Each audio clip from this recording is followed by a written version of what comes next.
American गुप्तचर संस्था CIA कडून पंतप्रधान मोदींच्या हत्येचा कट, रशियाच्या मदतीने तपास यंत्रणांनी कट उधळला। ऑर्गनायझरचा खळबळजनक दावा, अमेरिकन एजंटच्या ढाक्यातल्या गूढ मृत्यूमुळे आंतरराष्ट्रीय स्तरावर चर्चांना उधाण।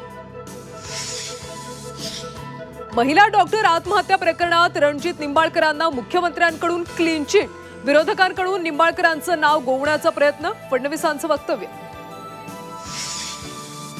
फलटण डॉक्टर आत्महत्या प्रकरणी मुख्यमंत्र्यांनी राजीनामा द्यावा, प्रणिती शिंदेंची मागणी।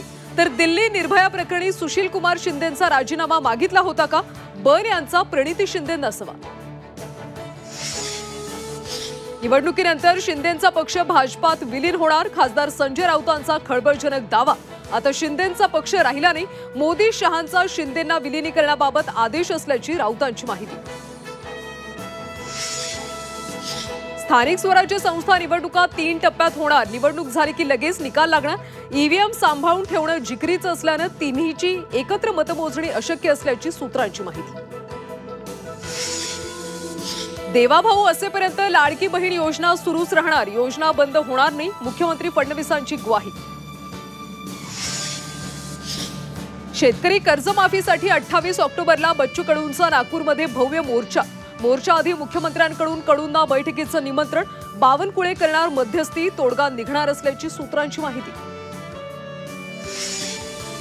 मीरा भाईंदरमध्ये पोलीस उपायुक्तांना मराठीचं वावडं, मराठीत बोलण्याच्या विनंतीकडे उपायुक्तांचं सपशेल दुर्लक्ष, मराठी एकीकरण समिती खजिनदाराला दम देत बसवलं खाली।